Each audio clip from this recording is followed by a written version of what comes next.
I think we're going to get started here. My name is Matt Silver. I am the founder of Boom Digital Marketing Company and the creator of the Internet Marketing Toolkit. I'm here with my business partner here, Jay Robbins. Jay has over 2 decades of experience as a producing mortgage loan originator. He's been in the trenches. He's been a realtor trainer. He's held seminars, and he's a killer salesperson, and he's going to bring you all to the next level. So with that, Jay, why don't you take it away? Sure. Thank you, Matt. And I first want to touch on when Matt just says killer salesperson. And I think that's important because the best salespeople go into a conversation with a certain awareness, meaning that, okay, I'm about to serve the person I'm speaking with. This is how, as I've evolved as a professional salesperson, because that's what we are, we're professional salespeople. We just happen to be in the mortgage business. One of the main keys, actually, I would say 2 big ingredients in being a successful professional salesperson is, number one, your skill of listening. That is a big, big deal in sales. The person who talks more is unlikely to get the deal, because if you're talking, you're not listening. And if you're not listening, you can't customize your service or product to whoever you're speaking to. So sales 101 is you have to know what questions to ask and how to listen, the skill of listening, number one. And number two, a very important, I don't know if you want to call it a skill, but it's the commitment to always improving and to always refining what we're already good at. So if you're a great salesman 5 years ago, a lot of times it's like anything. It's like if you don't maintain something, then you get rusty, right? So always be refreshing the skill of sales in order to be most efficient. Listening, building trust in the relationship, understanding what your prospect is wanting or needing, and then always being open to improving your sales skill, the art of sales, right? Which you're watching this video, so you have a level of commitment, because that's what we're going to talk about, which is a good lead in, because today we're going to talk about the top 10 steps on going from an ice cold lead to money in your bank account. And we're just going to get right into it.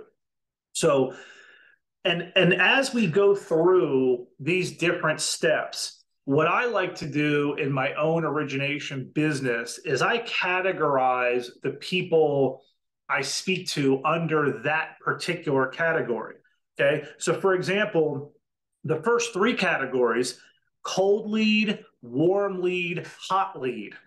So I have a cheat sheet where I'm looking at it every day, and I'm constantly adjusting the columns of who's the cold lead, someone who I haven't spoke to yet, but they're interested in talking to me; warm lead, and we'll get into this; and then hot lead. So first, let's start with cold lead. What is a cold lead? A cold lead is someone who shows interest in wanting more information, and they want you to give it to them. Okay. In this particular case for Boom Digital, because there's several ways that we help produce leads for loan officers, is something coming off, let's say something coming off the internet. A borrower sees an ad, they click the ad, they fill out a form. That is a cold lead.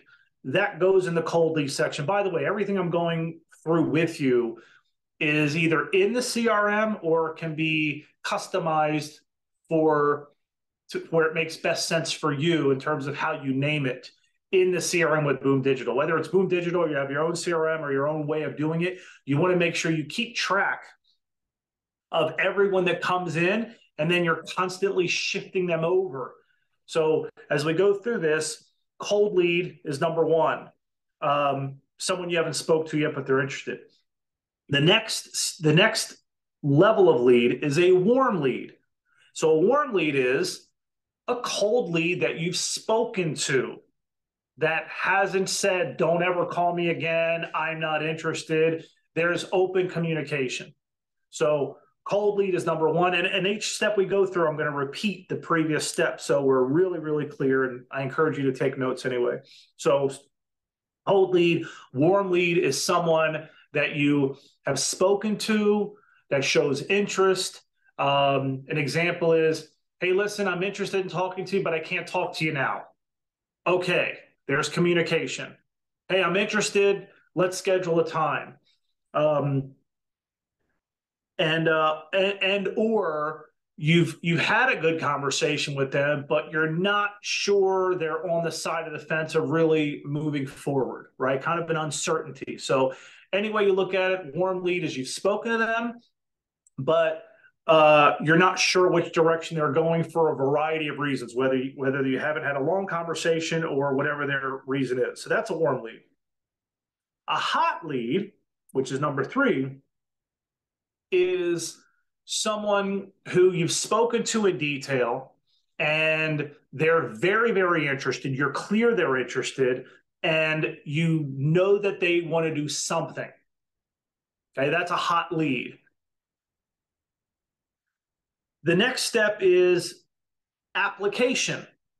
So hot lead is, okay, I'm ready to do something, but their true vested interest, in my perspective, in my experience, is they have filled out an application or they've given you, or you're filling out the application for them, you're conducting a consultation interview, and they've given you their social security number and you've pulled credit, okay? That's now an application, okay? Cold lead, warm lead, hot lead, application. Because if you get them in the application, now there's a 90, if you do this right, there's a 90% chance they're going to fund.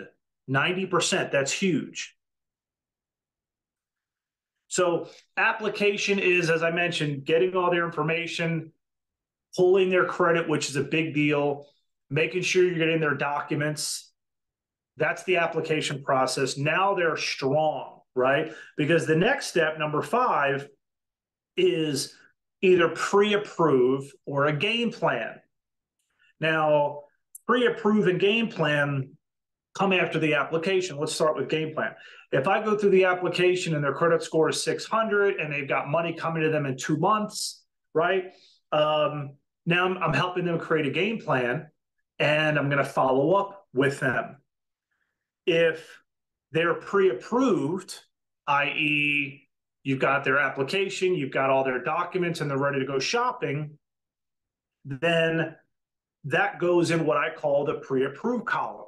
That, by the way, all of these different steps, I'm speaking to them at least once every 10 to 14 days, usually every 7 days.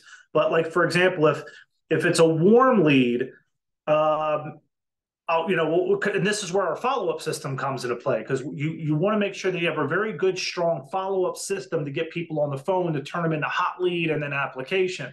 So you have to be following up. And if you're signed up with Boom Digital, you know that the artificial intelligence, the automatic follow-up is already in place. So that's a big, big help. But you want to be communicating with these folks at least every week or 2 at a minimum, because top of mind, if you pre-approve somebody and then you don't speak to them for 2 or 3 months, the odds are they went with someone else. And then you put all that work into it for what? So one of the ways to ensure you're building the relationship, you're creating loyalty, is to just follow up with them frequently. So that's step number 5. So 1 is cold lead, 2 is warm lead, 3 is hot lead, 4 is application, 5 is the pre-approval or game plan portion. So number 6 is the follow-up. I know we just spoke about that, but that is what's next. Because if they're pre-approved, you want to be calling them, hey, how's the house hunting coming along?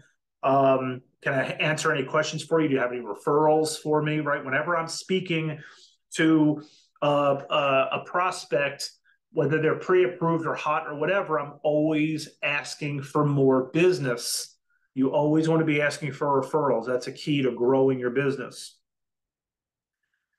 And so the follow-up becomes important because you want to make sure that you're building the loyalty and the relationship as we talked about.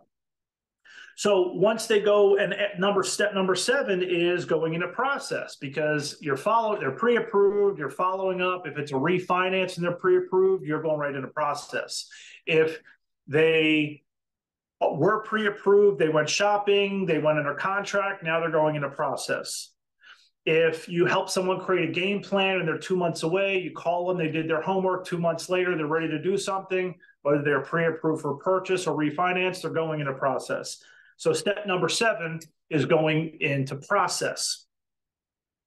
And then, as you know, once it goes into process, you got to make sure you have a nice tight file, updated documents, making sure they have everything in nice and tight. All the data is filled out in your application, which, by the way, little side note, the difference between efficient and smooth closings, especially if you want to do volume, is how well you set up the application. How detailed and how accurate is the application when you submit it to your processing team? What documents do you have? Are they labeled properly? This is very important. Again, if you're watching this, the odds are that you want to double or triple your income. And you are capped at not doubling or tripling your income if you're processing all your own deals because you're chasing your tail because you didn't have this inaccurate. Maybe you sent in documents that weren't labeled, so your processor doesn't know where this document is or where that document is.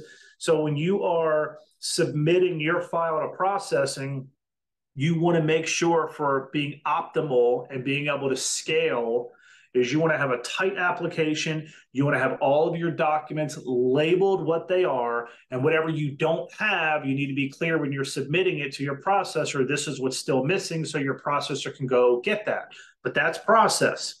Okay, so we've got cold lead, warm lead, hot lead, application, pre-approved game plan, follow-up, then the deal goes into processing. And then once it goes into processing with your tight application, all the documents labeled, et cetera, then it goes into underwriting. And underwriting will pop it out if you become skilled at taking a good application and having the documents labeled. And then you can get known for quick closings versus closings that take 45 to 60 days and you're scrambling at the last minute. I'm sharing with you wisdom, not knowledge. Wisdom is I've been through it many times. So it's important. Step 8 is underwriting. And then we get that famous step number 9, clear to close, right? So the file comes out of underwriting. We get the clear to close. Hopefully it passes compliance. Hopefully there's nothing missed.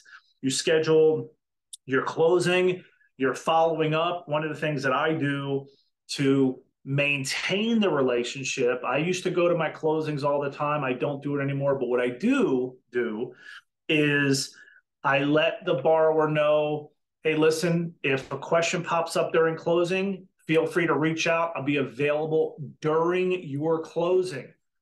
And sometimes things pop up. The closer says, hey, your bank hasn't sent the wire yet. Can you follow up? Like little things like that. Or maybe you have someone who does that. But that clear to close and then scheduling the closing and being available during the closing becomes key. And so we've got cold lead, warm lead, hot lead, application, pre-approved game plan, the follow-up, putting the file in process, putting the file into underwriting, getting the clear to close and then closing. And I'll tell you what, I don't exhale until I know that loan has funded. Okay. I don't care if you've been doing this long enough, you'll know that when the borrower sits down at the table to close, it doesn't mean it's official. And that saying, it's not money in the bank until it's money in the bank, right? So until you know the title company has funded the loan, you have to be on point. You have to stay on top of it. And so if you do all of these things, right? Cold lead, you haven't spoke to them before. Warm lead, now you spoke to them, you're following up. Hot lead, they're strong and you're following up. Application, you've pulled credit. And now you've got trust and credibility because you've pulled credit. Pre-approved game plan. You've done your part. Now you follow up, which is number 6. Number 7, refinance or goes into contract. Now you're processing. Then it goes into underwriting. Then it gets to the closing table. And then once you hear the title company say funded, then you can exhale. And one of the things that I do, a little side note, is somewhere between the clear to close and funding, I am asking the borrower for a review. In today's environment, most of us buy products or services based on reviews, right? i.e. Amazon or whatever, right? And so when I'm sending out an email to a cold lead who doesn't really know me, listen, a referral from a realtor is more on the warm side. But the cold lead, someone who doesn't know you and you're just a person over the phone, how can they trust you? Well, one thing is you need to know what you're talking about. You need to be able to speak well. You need to be a really good listener. But if they see reviews from other people who have experienced a service with you, you can imagine how much credibility that can earn. So I'm always asking for a review between clear to close because they still have incentive to want to do you a favor. They haven't funded yet, but you just took them down that path. And then once it funds, then you can exhale and relax and even ask for, that's when you ask for referrals.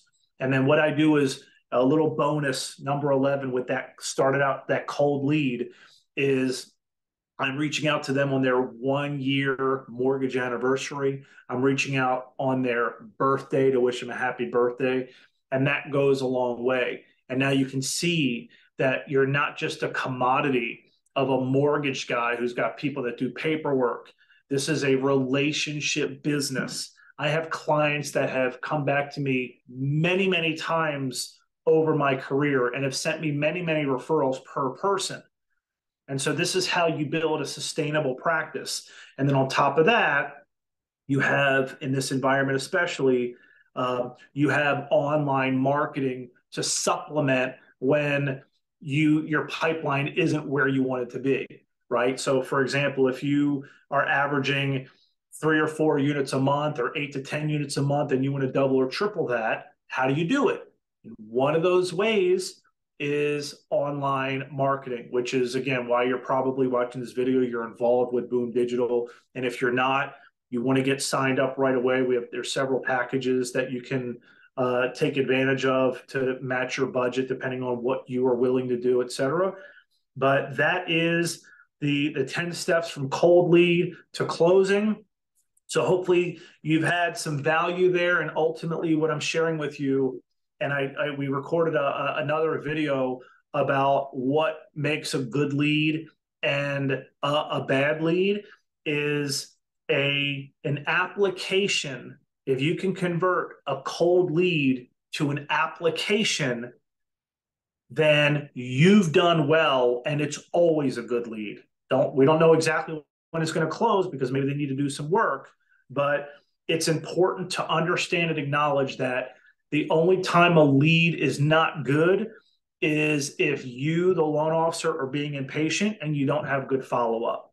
So every lead is good, especially then when they can go to application. 9 out of 10 times, 90% of the time, an application is going to convert to a funded deal. You have to follow the process. You have to continue to build, maintain your database.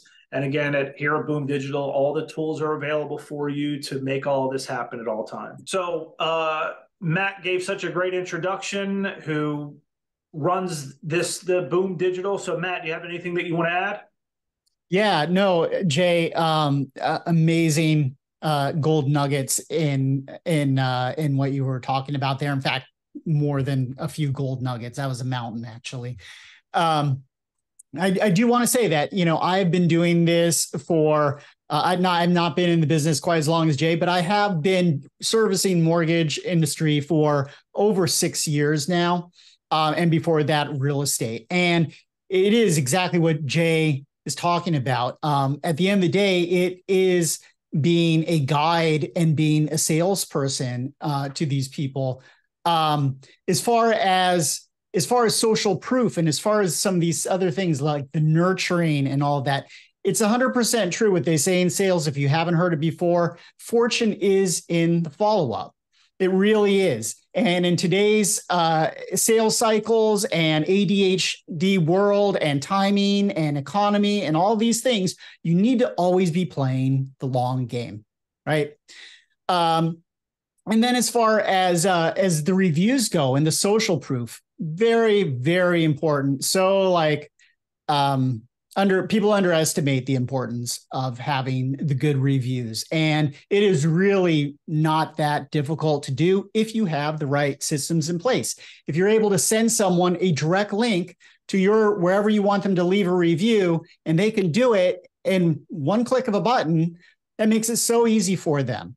And then same with asking, when we're asking for the reviews, just like Jay said, really, the psychology behind all of it is like anytime that they have anything that is, serotonin inducing, dopamine inducing these feelings of like, hey, I accomplished something. I got the application done. I found out I'm pre-approved for X amount. I've already started looking for a house and I, these are all moments that you can capitalize on to ask for reviews, but also ask for referrals. Hey, congratulations on that. By the way, just a reminder, if you know anyone else, I love getting referrals as much as the next person. Those little things, and just doing it all the time, doing it consistently. That's what's going to really help move the needle. So. Right. And I want to add one thing to that, because some of you, I get this from